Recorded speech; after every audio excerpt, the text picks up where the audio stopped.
একজন মানুষ উচ্চতায় মাত্র ৪ ফুট ১১ ইঞ্চি, কিন্তু শক্তিতে তিনি ছিলেন বাংলার গর্ব, মনোহর আইচ। ১৯১২ সালে জন্মানো এই মানুষটা ছোটবেলাতেই ঠিক করেছিলেন শরীরটাই হবে তার আসল অস্ত্র।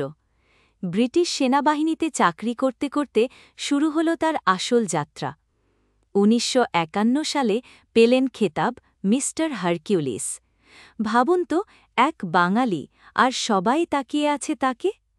আর ১৯৫২ সালে ইতিহাস, মিস্টার ইউনিভার্স প্রতিযোগিতায় প্রথম স্থান।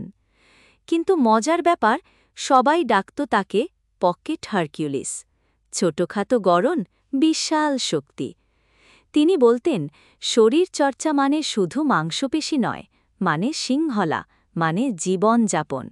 বিশ্বাস করবেন, তিনি বেঁচে ছিলেন ১০৪ বছর, আর শেষ দিন পর্যন্ত ছিলেন অনুপ্রেরণা।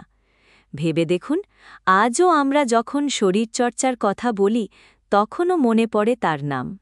তিনি শুধু একজন বডি বিল্ডার ছিলেন না, ছিলেন বাংলার গর্ব, ভারতের প্রতীক। আপনি কি জানতেন মনোহর আইচের গল্প, নাকি আজ প্রথম শুনলেন? যদি অনুপ্রেরণা পান তবে এই ভিডিওটা শেয়ার করুন